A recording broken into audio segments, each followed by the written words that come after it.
notre Seigneur, notre Sauveur. Merci Seigneur. Merci Seigneur. J'ai rigolé parce que c'était un chant qu'avait écrit Valérie. Et ce matin, on a vu Myriam arriver. Elle a dit, ah ben tiens, elle va entendre quelque chose qu'elle doit bien connaître. Alléluia, merci Jésus. Merci Jésus pour ces moments de louange, ces moments d'adoration. La louange, l'adoration, ce n'est pas le fait de faire de la musique, ce n'est pas le fait de faire du bruit, ce n'est pas le fait de ressentir des choses, c'est le fait d'être devant Dieu, de cœur à cœur avec Dieu. Alléluia. Les enfants vont aller rejoindre leurs activités, leur animatrice, et on vous bénit pour ce service. C'est un acte de louange aussi. Amen. Que de servir le Seigneur. C'est un acte d'adoration, de louange, de dire je me lève, même si des fois j'ai pas trop envie, mais je me lève parce que je sens que le Seigneur m'appelle. Je sens qu'il y a un besoin. Ce n'est pas forcément une révélation qui arrive, les anges arrivent avec un message pour toi, tu dois faire les enfants. Non, c'est juste qu'on voit un besoin. Et comme on aime le Seigneur, comme on aime l'Église, comme on aime les frères et sœurs, on dit me voici. Me voici, j'avance. Me voici, je sers. Me voici, je donne. Et un jour, j'espère qu'on parlait de ça avec Anne-Lise. On fera peut-être un jour des témoignages un peu de tout ce que les personnes qui se chargent des enfants vivent avec les enfants. Parce que ce qui est extraordinaire, c'est que moi je prêche là devant vous ce matin sur l'estrade, mais eux ils prêchent en bas à des enfants. C'est pareil. C'est exactement pareil. Il y a des graines qui sont semées, il y a des pépites, il y a des trésors qui sont semés dans les cœurs. Ce que j'aime bien, Anne-Lise, elle dit souvent, et c'est une phrase vraiment qui me tient au cœur, c'est que souvent on voit les enfants, c'est le monde de demain, on dit les enfants c'est l'église de demain, c'est l'église de demain, c'est l'église d'aujourd'hui aussi. C'est l'église d'aujourd'hui, ils font partie de l'église. Jésus, il disait, laissez venir à moi les enfants. Laissez venir à moi les enfants. Des fois, ils comprennent beaucoup plus de choses que nous, des fois. Et même Dieu nous a demandé de nous inspirer des fois des enfants, dans leur simplicité de foi, dans leur simplicité de cœur, pas dans leur immaturité. Des fois, on peut dire, wow, Dieu me dit d'être comme un enfant, donc je suis comme un enfant avec l'inconséquence de l'enfance. Non, c'est pas ça. Des fois, Dieu nous dit d'être un enfant dans la simplicité de cœur, dans l'honnêteté de cœur. Quand un enfant, il pleure et qu'il appelle son papa pour qu'il vienne, ou sa maman qui vienne le consoler. Cette sincérité de cœur, des fois. Quand nous, on est là, qu'on ne va pas bien, au lieu de chercher à droite et à gauche, eh bien c'est Jésus qu'on va chercher. Cette foi véritable, cette foi pure, cette foi saine. Et c'est vraiment, voilà, quand tu t'engages, des fois on veut écouter la voix de Dieu, on est là, on veut dire Seigneur, parle-moi, dis-moi des paroles, etc. Mais des fois, il faut juste servir. Il faut juste se mettre en action, et tu verras que Dieu va te parler si tu es dans sa volonté. Quand elle prie pour recevoir des choses pour les enfants, c'est glorieux. Le Saint-Esprit passe à travers elle pour donner des thèmes, des messages, des pensées pour les enfants. Dieu parle. Dieu parle. Et ça, c'est vraiment extraordinaire. Amen.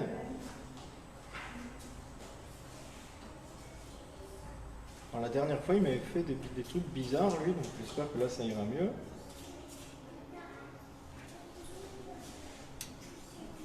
J'imprime plus pour faire des économies, parce qu'il faut faire des économies, mais au moins, quand c'est imprimé, ça tombe pas en panne. Hein. Gloire à Dieu. Bon. Merci Seigneur. Soyez bénis les enfants.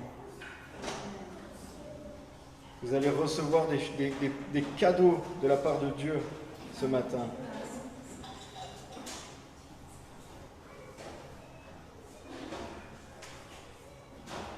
Ce matin, le thème principal, vraiment ce que j'avais à cœur, c'était cette parole que Jean-Baptiste a dit. Il faut que je diminue et il faut qu'il croisse. Il faut que je sois plus petit et que lui soit plus grand. C'est une parole qui est qu'on retrouve dans le... Alors, ça va venir, hein. Qu'on retrouve dans Jean 3,30, merci. Merci Jean-Pierre, il a déjà anticipé le truc. Bon, je suis désolé, hein, ça arrive.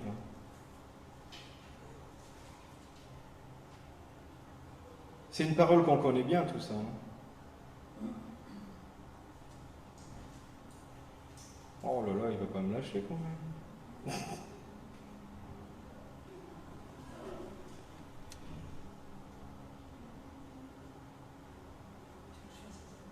Allez, vas-y, fais les annonces, tiens, c'est bien, bonne idée. Des fois, Dieu donne des moments propices pour qu'on puisse faire les annonces, parce que sinon, on ne les fait jamais. C'est vrai. Donc, lundi soir, 20h30, sur Zoom, on fait la suite, le dernier chapitre de Romains pour l'étude biblique, qui est Romains 16. Ça marche. Est-ce que c'est ça? Joe, c'est ça? Ok. Mardi soir, 20h à Saint-Laurent, le groupe de maison. C'est jeudi la banque alimentaire aussi. Jeudi 17, donc la banque alimentaire ici sur place. Vous pouvez contacter Marie-Laurence si vous voulez participer, si vous voulez aider pour... Voilà. Toujours les bras et les prières sont toujours les bienvenus parce que dans ce groupe de banque alimentaire, il y a des dons d'aliments qui sont faits, mais c'est surtout un groupe de prières en fait. Et c'est ça qui est important. C'est ce qui est important dans chaque colis alimentaire qui est donné, c'est la prière qui l'accompagne. Parce que la nourriture pour la chair est beaucoup moins importante. Donc voilà. Nécessaire, pas essentiel. C'est nécessaire mais pas essentiel. Vendredi soir à 20h, le groupe de maison chez Marie-Laurence à Nice-Nord et samedi à 17h, le groupe de prière ici même. Et je veux annoncer maintenant, le 25 et le 26 novembre, les collectes d'aliments qui auront lieu dans les casinos, dans le casino Falicon, c'est ça? Falicon. Contactez Marie-Laurence. Mais on a besoin de bras. On a besoin de participation pour pouvoir faire vivre cette banque alimentaire, pour pouvoir participer et œuvrer, pour qu'on puisse justement continuer à prier pour ces personnes qui ne viendraient jamais à l'église si ce n'était pas pour venir chercher des colis alimentaires. C'est une manière d'approcher les personnes, c'est une manière que Dieu peut utiliser pour toucher les cœurs en fait, des gens qui ne le connaissent pas. Voilà, donc prions pour ces événements et je rends la parole à Julien qui a retrouvé son message. C'est bon. Alléluia. C'est bon. Amen. Allez, on y va, c'est bon. Il faut qu'il grandisse et que moi, je diminue. Donc voilà, cette parole, c'est une parole de Jean le Baptiste qu'on retrouve dans le chapitre de Jean, chapitre 3, verset 30.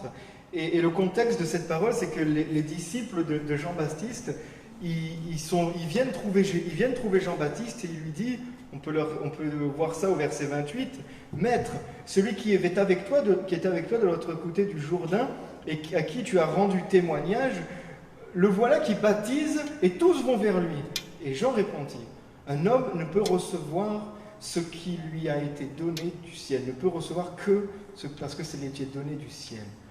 Vous-même m'êtes témoin que j'ai dit, moi je ne suis pas le Messie, mais j'ai été envoyé devant lui. Celui qui a la mariée, c'est le marié. Mais l'ami du marié qui se tient là et qui l'entend éprouve une grande joie à cause de la voix du marié.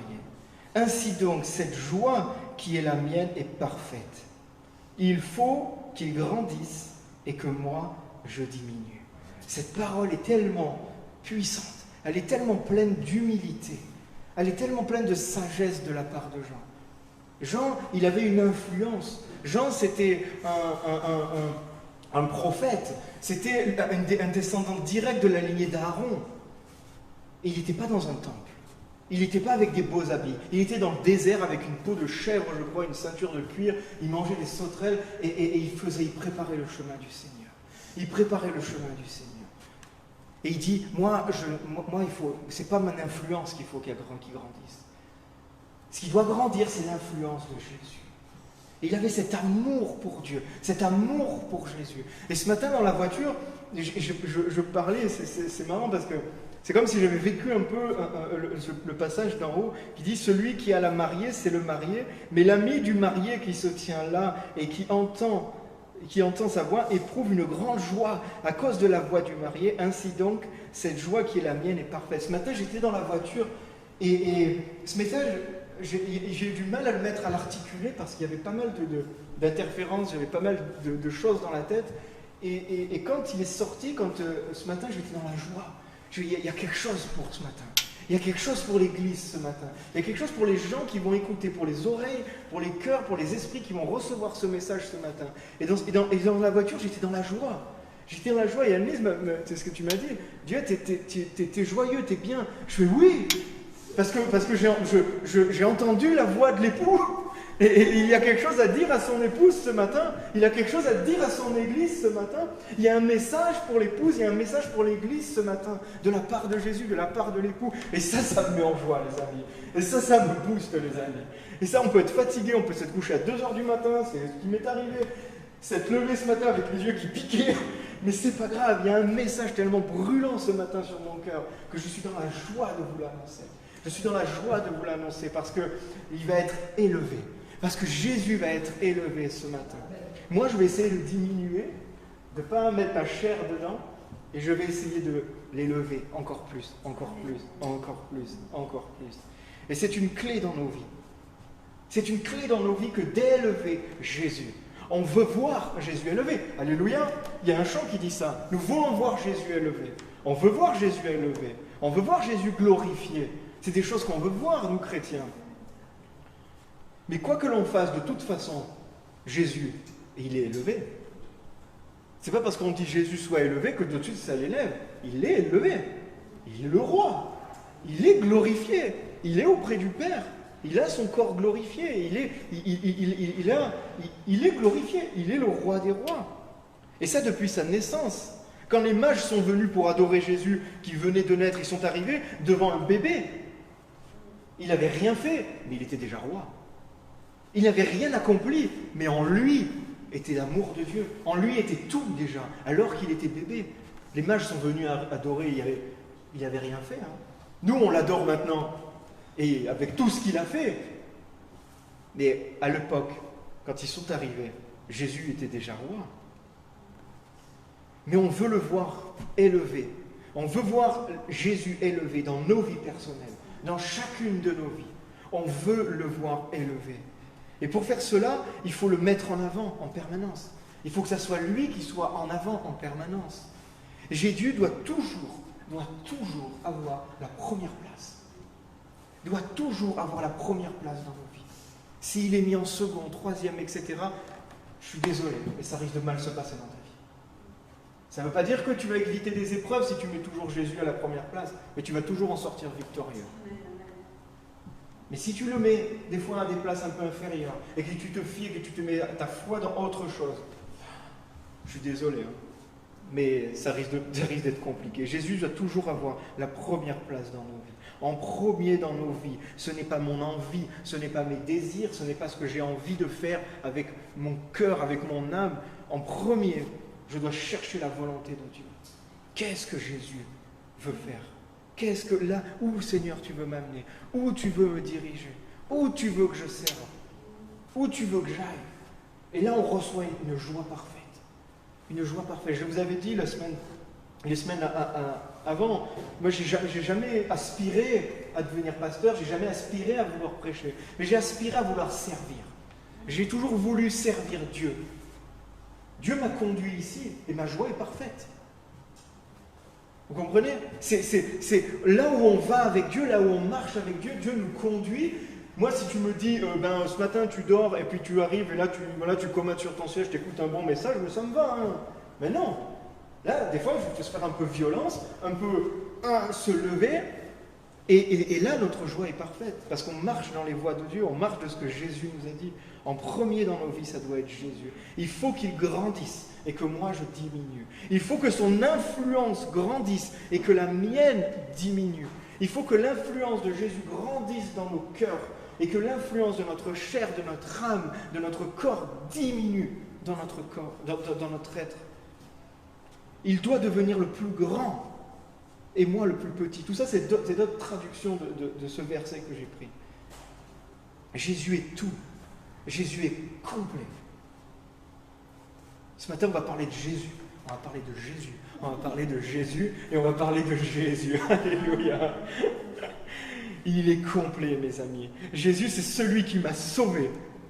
Jésus, c'est mon sauveur. Alors que je n'y prêtais même pas attention, que je ne l'écoutais pas. Lui, il avait déjà prévu ce salut. Il avait ce plan de salut disponible pour moi. C'est celui qui m'a sauvé. C'est celui qui est venu me chercher.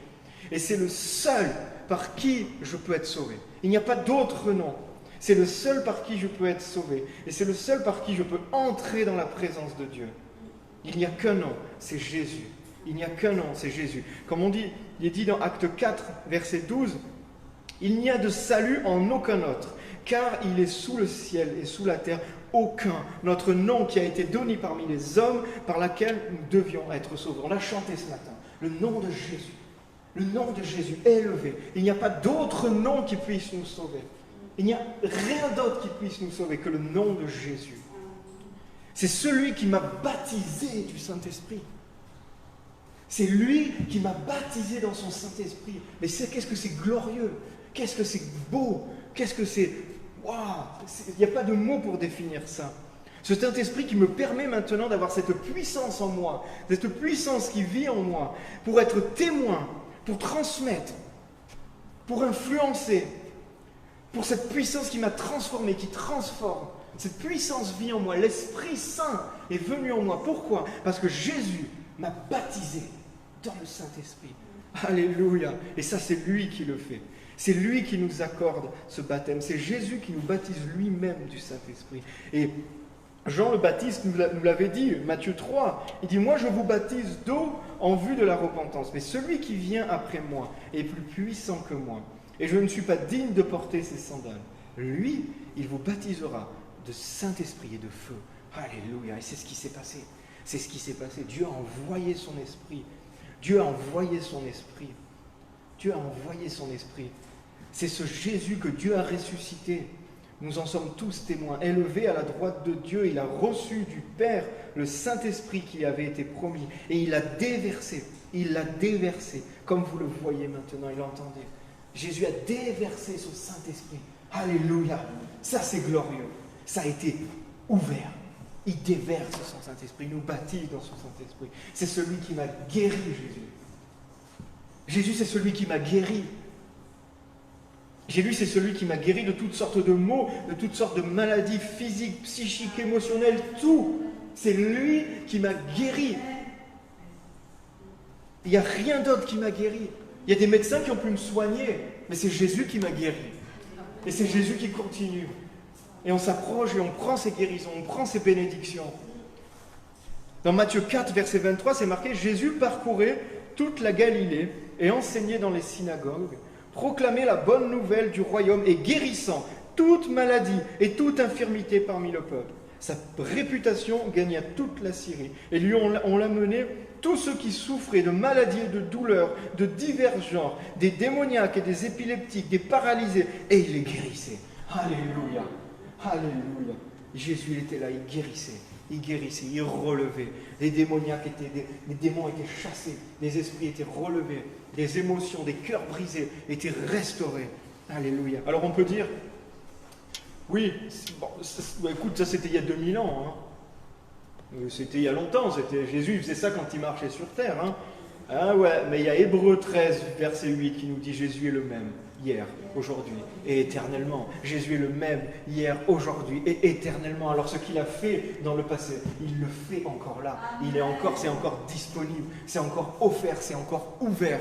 Et nous, par la foi, on doit entrer là-dedans, dans ces guérisons. Par la foi, on marche dans la guérison, dans ce chemin que Jésus a ouvert. Alléluia. Jésus est le même hier, aujourd'hui et éternellement. Amen. Il est mon espérance. C'est en lui que j'espère. Il est mon espérance. car il va revenir. Ça a été dit aussi ce matin. Le roi revient bientôt. Le roi revient bientôt. Il va poser, ça va être glorieux, ça va être grandiose. En effet, dans 1 Thessaloniciens 4, verset 16, en effet, le Seigneur lui-même a un signal donné à la voix d'un archange et au son de la trompette de Dieu. Descendra du ciel. Et ceux qui sont morts en Christ ressusciteront d'abord. Ensuite, nous qui serons encore en vie, nous serons tous ensemble élevés avec eux sur des nuées à la rencontre du Seigneur dans les airs. Et ainsi, nous serons toujours avec le Seigneur. Alléluia. Alléluia. Alléluia. C'est ce qui va se passer. C'est ce qui va se passer. Notre espérance n'est pas ici. Notre espérance est dans le ciel avec Dieu. Il est mon espérance. Et même si je meurs dans ce monde, même si je perds la vie dans ce monde, eh bien, j'ai l'espérance que je serai avec lui. Je suis déjà avec lui. Parce que son esprit est en moi. L'esprit de Dieu habite en moi. Il y a déjà une partie de moi qui est avec lui. Après, au bout d'un moment, l'entièreté sera avec lui. Que votre cœur ne se trouble pas, dans Jean 14, verset 1. Que votre cœur ne se trouble pas. Croyez en Dieu, croyez en moi. Il y a beaucoup de demeures dans la maison de mon Père. Si ce n'était pas le cas, je vous l'aurais dit. Je vais vous préparer une place. Et puisque je vais vous préparer une place, je reviendrai et je vous prendrai avec moi, afin que là où je suis, vous soyez aussi. Alléluia. Alléluia. Croyez en moi, c'est Jésus qui dit ça. Croyez en moi. Crois en moi. Et tu sais quoi? Il y a une place pour toi. Il y a une place pour toi dans le ciel. Il y a une place. Dis, tu peux te le dire. Merci Seigneur. Tu as préparé une place pour moi dans le ciel. Il y a quelque chose préparé pour moi dans le ciel. Alléluia. Amen. Amen. C'est glorieux ça. Il y a une place pour moi dans la maison du Père. C'est Jésus qui la prépare. C'est Jésus qui la prépare. Alléluia. Jésus est tout pour nous, mes amis. Jésus est tout pour nous. C'est de lui, c'est par lui, c'est pour lui que sont toutes choses. Pour des siècles et des siècles. C'est pour lui que sont toutes choses. Et dans notre vie, on doit être guidé par cette réalité, guidé par cette vérité, qu'il est tout pour nous. Et c'est ça qui doit... On ne doit pas seulement le placer comme sauveur, mais le placer aussi comme Seigneur. Il est le sauveur et Seigneur de notre vie.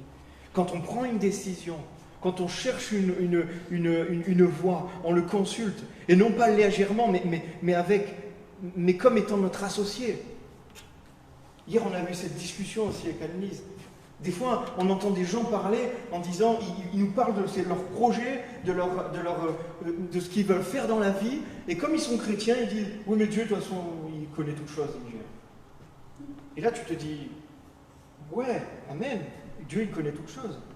Mais tous tes projets que tu veux faire, tous ces plans que tu veux faire, est-ce que tu es sûr que Dieu les valide? Est-ce que tu l'as consulté réellement ou tu avances en espérant que Dieu bénisse et te suive derrière? Dieu est notre associé dans la vie. Dieu, c'est celui qui dirige. Quand tu as un associé dans la vie, quand moi avec mon épouse, si je décide d'acheter une voiture, j'achète la voiture et je dis, j'espère qu'elle va être d'accord. Et non, je lui demande avant, parce que sinon elle risque d'être fâchée quand même. Elle dit, mais moi je voulais pas cette couleur. Je pense pas que c'est ça. On est associé avec Dieu. Dieu doit être notre associé dans la vie, doit être celui qui nous dirige. Quand on veut prendre une décision, quand on prend notre décision, quand on n'avance pas en disant, oui, de toute façon, Dieu contrôle. Non, on sait que Dieu est dans l'affaire. Parce qu'on lui a demandé, parce qu'on a prié, parce qu'on s'est aligné avec sa parole, parce qu'on a jeûné, et on sait que Dieu avance avec nous parce qu'il a validé. Il y a eu un cachet. C'est bon, vas-y, je suis d'accord avec toi. Des fois, on avance comme ça, c'est même méprisant. C'est même méprisant des fois. C'est même méprisant, c'est utiliser le nom de Dieu des fois presque en vain. En disant, ouais, j'avance, il va bénir, il va me diriger, il va me... Non. Dieu est notre associé. Un associé, on doit le respecter, et même plus que ça, c'est le roi, c'est celui qui dirige. Il n'est pas en train de courir derrière pour essayer de nous suivre. Il marche à côté de nous. Dieu est tout, Jésus est tout pour nous. Il doit être dans chaque décision, impliqué dans chaque décision de nos vies. Alors je ne dis pas si tu as envie de manger des pâtes, tu ne vas pas prier pour savoir si tu vas manger des pâtes. C'est pas ça. Voilà. Mais il y a des choses, il y a des moments, il y a des moments où des fois on laisse un peu Dieu de côté, on laisse Jésus de côté. Jésus est tout pour nous, il nous suffit. Est-ce que tu peux dire Jésus me suffit? Jésus me suffit, il me suffit. Il est le chemin, la vérité et la vie. Jésus me suffit. Alors cette parole, on la connaît bien, on aime bien la citer parce que c'est une parole qui est forte, qui est puissante, qui est rassurante même, qui nous donne une vision. Mais quel est le contexte de cette parole? Quand Jésus dit ça, quand Jésus dit « Je suis le chemin, la vérité et la vie », cette parole, on la retrouve dans Jean 14, verset 1, on l'a un peu cité tout à l'heure. Jésus parle à ses disciples et il dit « Que votre cœur ne se trouble pas ». C'est un enseignement, là, ici, c'est un enseignement direct de Jésus. « Que votre cœur ne se trouble pas. Croyez en Dieu et croyez en moi. Il y a beaucoup de demeures dans la maison du Père, on l'a recité, etc. Je vous prépare une place. Vous savez où je vais et vous en savez le chemin. » Mais Thomas lui dit « Seigneur, nous ne savons pas où tu vas. Comment pouvons-nous savoir le chemin ?» Et Jésus lui dit « C'est moi qui suis le chemin, la vérité et la vie. On ne vient au Père qu'en passant par moi. Si vous me connaissez, vous connaîtriez le Père, vous connaîtriez aussi mon Père. Et dès maintenant, vous le connaissez et vous l'avez vu. » Philippe lui dit « Seigneur, montre-nous le Père, et cela nous suffit. » Alors cet passage est extrêmement dense, on peut faire des heures et des heures et des heures et des journées de messages en décortiquant ce passage. Mais on voit en fait dans ce passage que les disciples ne comprennent pas tout. Il y a des interrogations, ils ne savent pas, ils ne comprennent pas tout ce que Jésus veut leur dire. Et là il y a notre ami Thomas le sceptique comme on peut dire, qui ouvre un peu le bal, qui ouvre un peu la voie en disant... Jésus dit, vous savez le chemin. Et Thomas, en quelque sorte, il dit, non, tu te trompes. C'est ce qu'il dit. Il dit, non, tu te trompes, je ne sais pas. Je viens de te le dire. Il y a quelque chose que tu n'as pas capté. Il dit, mais non, on ne connaît pas le chemin. Et Jésus dit, mais moi je suis le chemin. Je suis la vérité, je suis la vie. Il est devant toi le chemin. C'est moi. Et Philippe, là... Comme il y a eu une petite brèche d'ouverte, lui, il emboîte le pas. Et il nous dit, Seigneur, montre-nous le Père, et cela nous suffit. Montre-nous le Père, et cela nous suffit. En d'autres termes, en fait, ce que Philippe est en train de dire à ce moment-là, c'est, tu ne nous suffis pas. Tu ne nous suffis pas. On veut voir autre chose. On veut voir autre chose. Les disciples avaient du mal, en fait, à ce moment-là, à reconnaître Jésus comme Dieu, parce qu'ils étaient quelque part charnels. Ils avaient le Jésus physique en face d'eux et ils n'arrivaient pas à dissocier l'être charnel, l'être physique de Jésus et l'être spirituel qui était derrière. Ils étaient devant l'incarnation charnelle de Jésus. Mais Dieu est un être spirituel, il n'est pas charnel. Et eux, ils désirent quelque chose de palpable, de tangible. C'était Jésus qui était devant eux, c'était palpable, c'était tangible. Et quand Jésus leur parle de spiritualité, il leur manque quelque chose. Et je pense que c'était pas... J'ai beaucoup médité sur ce passage et des fois on peut dire oh, j'aurais tellement aimé être à l'époque de Jésus, voir Jésus, etc. Mais des fois je pense que c'était pas forcément un avantage. C'était pas forcément un avantage d'avoir vu Jésus physiquement parce que ça peut fausser notre perception. Parce que Jésus, physiquement sur terre, c'était pas son enveloppe physique, son vrai lui. C'était son être spirituel qui était à l'intérieur de lui.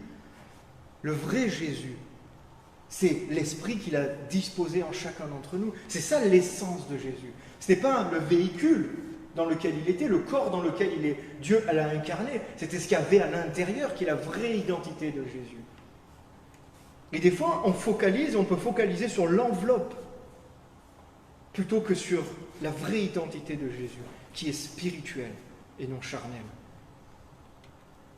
Et des fois, je regrette de constater, de voir qu'on peut être des chrétiens charnels. On peut être des chrétiens charnels. Alors quand on parle de chrétiens charnels, il y a plein de versets qui nous viennent à l'idée. Tout de suite, ça fait peur. Parce que quand on dit être charnel, c'est waouh, c'est un peu opposé à être spirituel quand même. Il y a l'être spirituel, l'être charnel. Mais des fois, on est guidé par notre chair. Quand on dit, par exemple, le Saint-Esprit ce matin, il n'était pas là dans la louange, tu affirmes ça. Alors tu dis ça en fait parce que, c'est des témoignages, ça, c'est des choses que j'ai entendues, vécues, j'ai vraiment entendu avec mes oreilles, juste parce qu'on n'a pas senti des guillis dans le ventre. Juste parce que tu n'as pas senti un petit chatouillis dans le ventre, tu n'as pas senti un petit truc, et tu dis, oh le Saint-Esprit n'était pas là. Ah bon? Ah bon? Et il est toujours avec nous. Ah bon? Tu te fies à ta chair là en fait.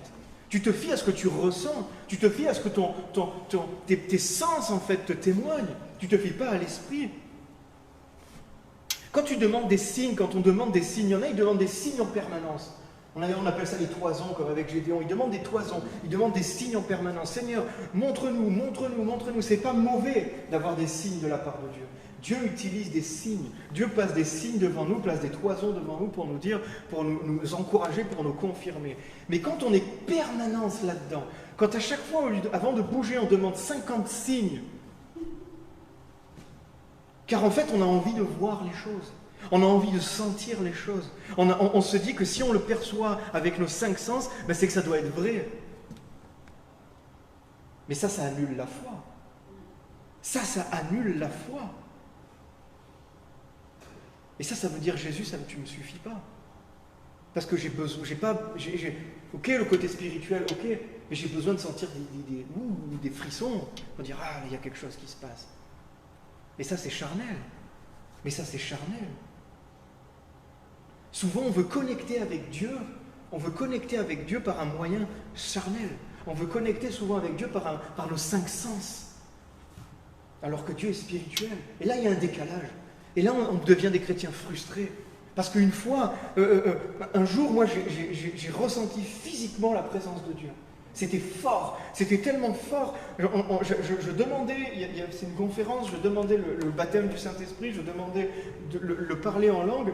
Je me suis avancé, on a prié pour moi, et là, j'ai ressenti physiquement la présence de Dieu.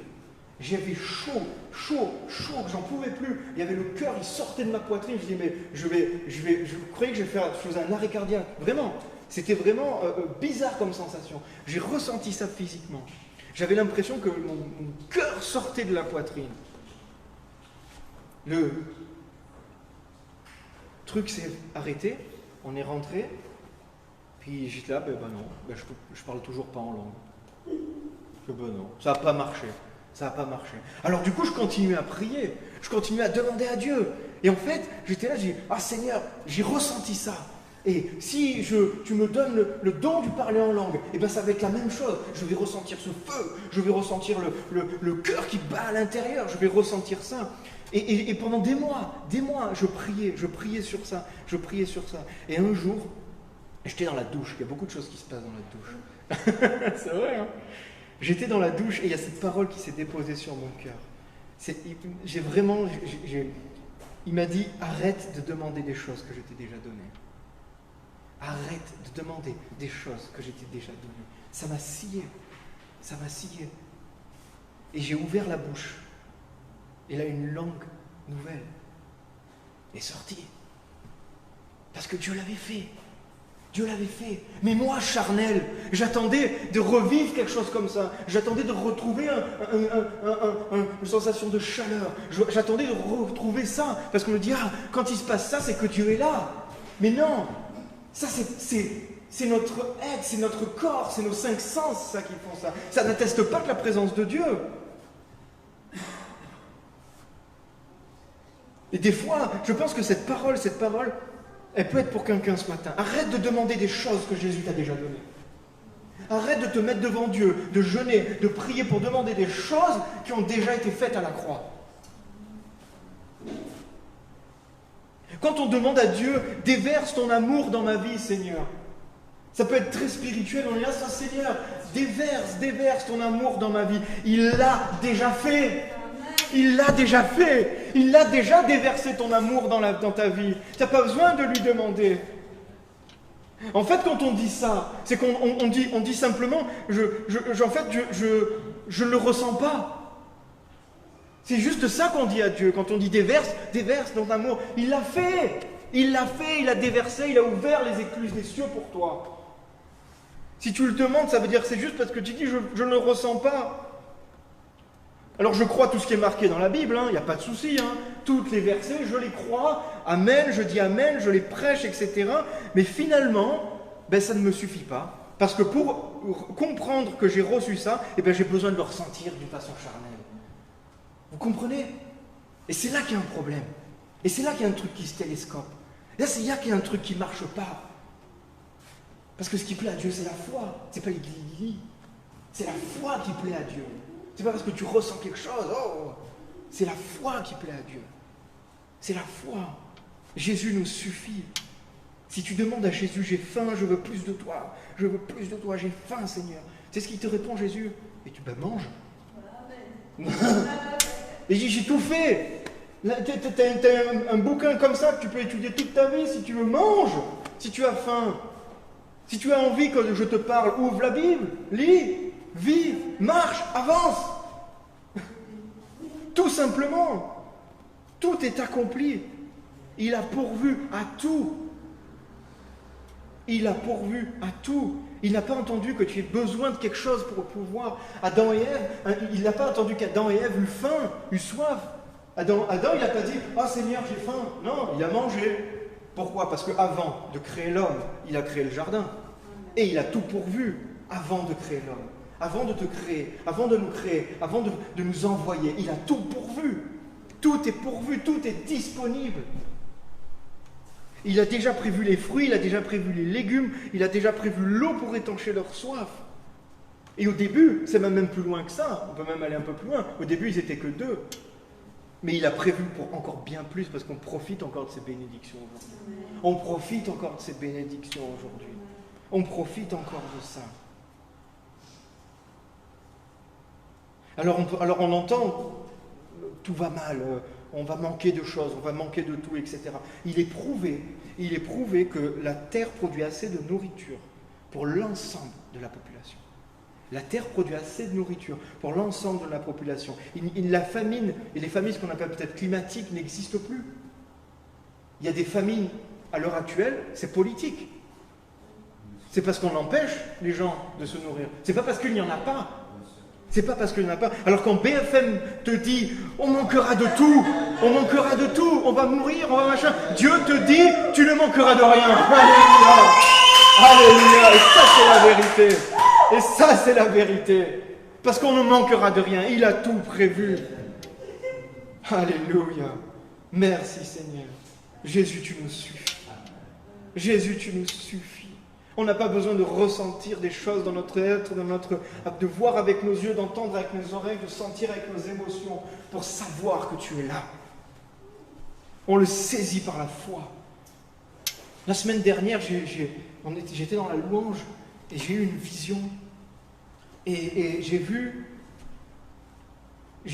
quelqu'un qui était allongé sur un trottoir devant une maison. Et en fait, la personne était allongée devant sa maison. Et il dormait dans la rue devant sa maison. Et ça m'a interpellé.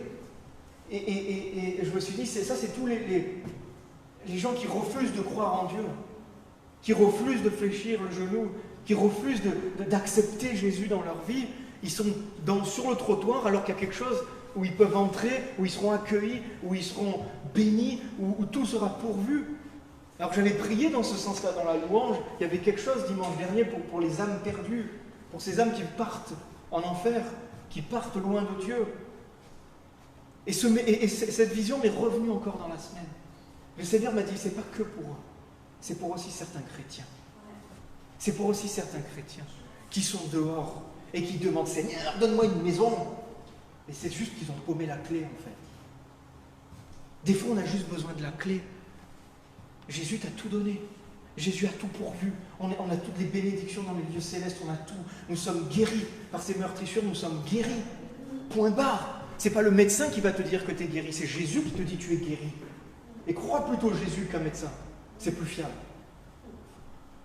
Des fois, on est devant cette maison et on a juste oublié la clé. On ne sait pas où on a mis la clé.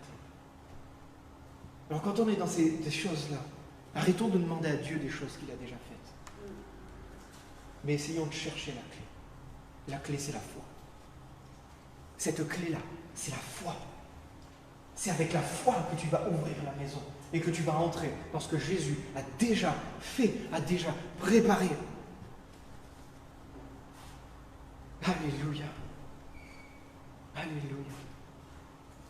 En vérité, je vous le dis, celui qui croit en moi fera aussi les œuvres que je fais. Il en fera de plus grandes, parce que je m'en vais vers le Père.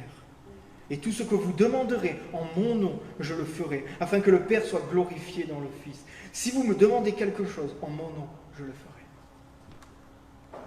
Il fait des choses, et il en a fait aussi. Alléluia. Je vais vous laisser là-dessus, on va prier. Seigneur, on ne va pas prier pour... On va arrêter de demander les choses que Jésus a faites. On va essayer de se positionner différemment devant la face de Dieu.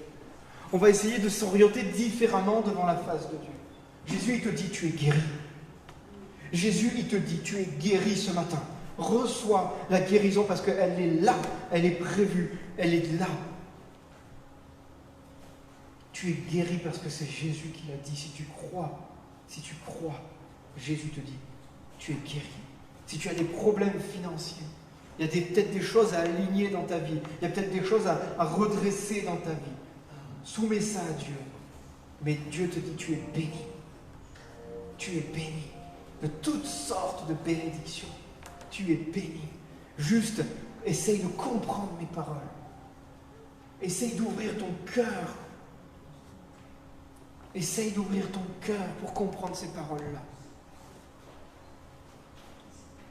Et pas forcément toujours plus de quelque chose, mais des fois moins de nous-mêmes.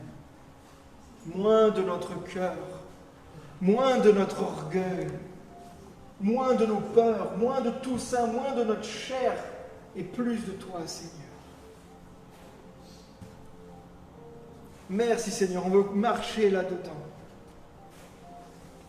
On ne veut plus être ces chrétiens qui dorment par terre devant une maison luxueuse. Par la foi, on rentre dans les bénédictions que tu nous as promis. Par la foi, on rentre dans les guérisons que tu nous as promis. Par la foi, on marche dans cette grâce. On marche dans ce salut qui est plein, qui est plénitude, qui est béatitude. On marche là-dedans, Seigneur. Que tout esprit impur soit chassé maintenant. Que toute pensée contraire soit chassée maintenant. Que toute incrédulité soit mise à terre maintenant. On grandit dans cette foi. On grandit dans cette parole. Jésus me suffit. Un jour, il y avait un soldat qui venait trouver Jésus. Sa fille était malade. Non, un serviteur était malade. Et ce général, ce militaire romain avait compris une clé. C'est que la parole de Jésus est vérité et puissance. Il n'avait pas besoin de se rendre physiquement, charnellement. Juste sa parole pouvait faire le miracle. Et c'est là la foi. C'est là la foi. C'est là où Jésus a été étonné et dit, je n'ai pas trouvé de foi d'aussi grande dans tout Israël. Quand un militaire, quand un général dit à la troupe, vous allez là, la troupe elle va là. Quand Jésus dit, tu es guéri, tu es guéri. Alléluia. Merci Seigneur. Merci Seigneur. Merci Seigneur. Que des chants de louange, que des chants d'adoration sortent de notre cœur, disant merci Seigneur. Merci Seigneur de tout ce que tu as fait. Merci Seigneur de cette table ouverte. Merci Seigneur de tout ce que tu as pourvu pour nous. Merci que tu as ouvert les écluses des cieux pour que ça descende. Merci parce que nous n'avons pas à prier un Dieu qui est perché dans le ciel. Tu nous as donné ton Saint-Esprit qui vit en nous et qui est à côté de nous, qui marche avec nous. et qui, comme ça, quand nous sommes réunis, se déplace au milieu de nous, nous touche au milieu. Ça n'a rien de charnel, ça n'a rien d'émotionnel. C'est spirituel, mais c'est la vérité. Alléluia. Alléluia.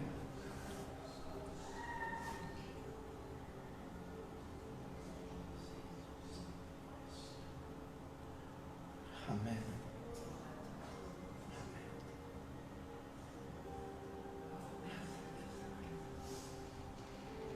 Jésus veut tellement avoir une relation avec toi d'une profondeur que tu n'as même pas idée. On n'a même pas idée. C'est tellement plus profond que nos sentiments. Tes sentiments, tes émotions peuvent mentir et souvent ils te mentent.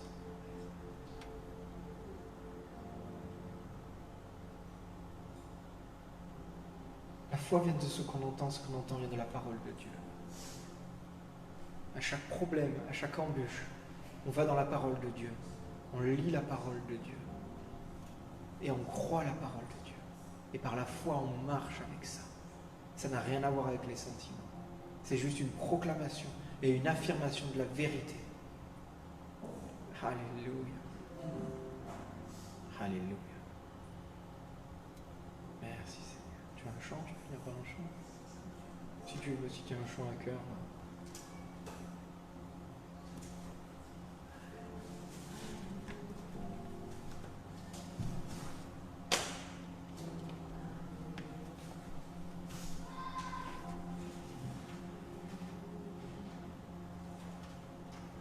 Ou peut-être, je sais pas.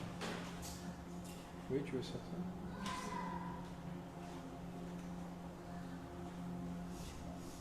Ouais, allez, on va faire celui-là.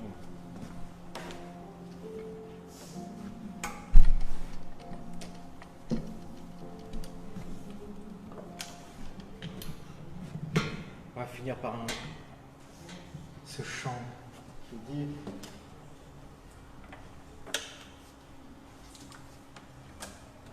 Ce chant, il dit pas Seigneur, viens, sois présent parmi nous. Non, ce chant, il dit pas ça.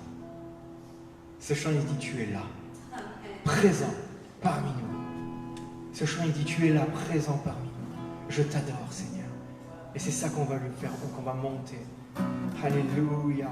Il fraye un chemin. Il a déjà frayé ce chemin. Il opère encore des miracles parmi nous. Alléluia. On doit se saisir de tout ça. Il est là, il fraye ce chemin. Il est présent parmi nous ce matin. Alléluia.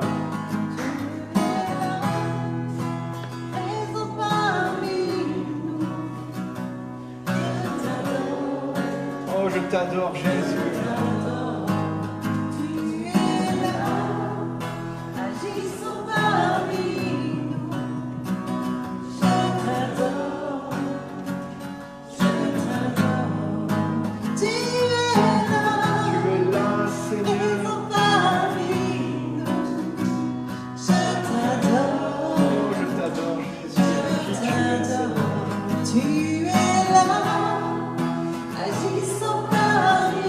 C'est un fait, c'est une vérité, tu agis. On ne te demande pas d'agir, tu le fais, Seigneur. Alléluia. Tu fais un chemin au cœur de miracles, tu tiens tes promesses, lumière dans les ténèbres, mon Dieu, c'est ce que tu es. Tu fais un chemin au cœur de miracles, tu tiens tes promesses, lumière dans les ténèbres, mon Dieu, c'est ce que c'est ce que tu es, Seigneur.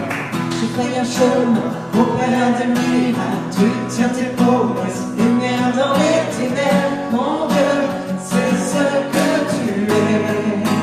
Tu es là, présent parmi nous. Je t'adore, tu es là, tu restaures les cœurs brisés.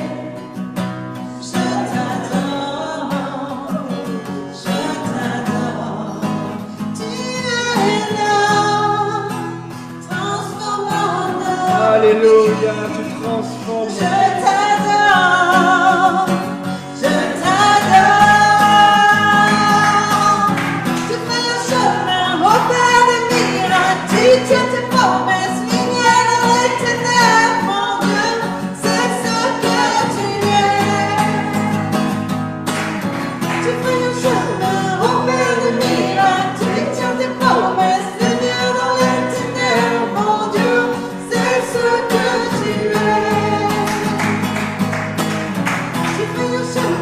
Mon Père de miracles, tu tiens tes promesses. Lumière dans les ténèbres, mon Dieu, c'est ce que tu es. Alléluia, c'est ce que tu es. Présent parmi nous, je t'adore, tu es là, agissant parmi nous, je t'adore, je t'adore. Et quand je ne le vois pas, tu es là. Et quand je ne le sens pas, tu es là. Tu agiras encore. Tu agiras encore. Et quand je ne le vois pas, tu es là. Et quand je ne le sens pas, tu es là. Tu agiras encore. Tu agiras encore.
Fixés sur toi, Seigneur, tu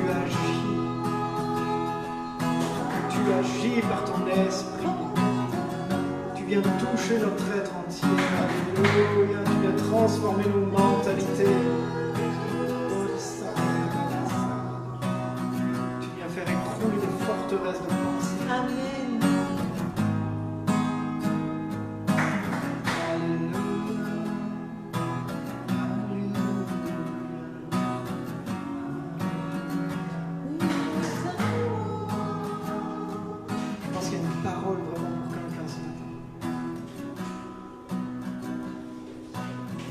Il y a quelque chose qui te tient depuis tant de temps, que tu pries depuis tant de temps. Arrête de focaliser là-dessus et proclame la victoire de Dieu dessus. Parce que même si tu ne le vois pas, même si tu ne le sens pas, il a agi. Il a agi. Il a agi dans ta vie. Il l'a fait. Il l'a fait. Il l'a fait. Il l'a fait. Alléluia.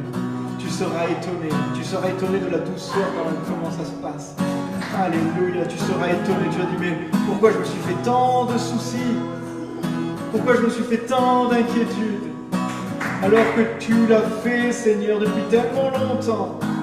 Alléluia. Ce matin, il y a des prières que tu dois arrêter de faire. Et d'autres que tu dois commencer à faire.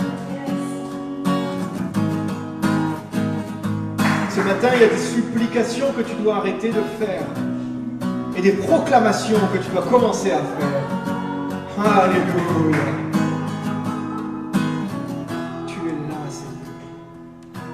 Parmi nous.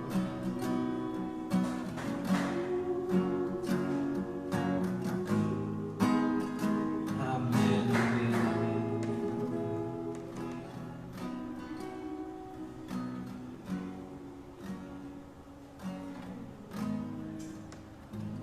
Alléluia. Alléluia.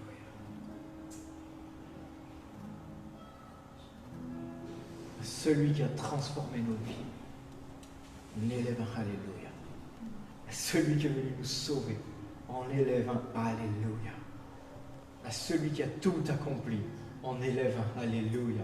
Amen. Amen. Amen. Amen. Que le peuple de Dieu puisse lever une ovation pour le Seigneur. Alléluia. Alléluia. Alléluia. Merci.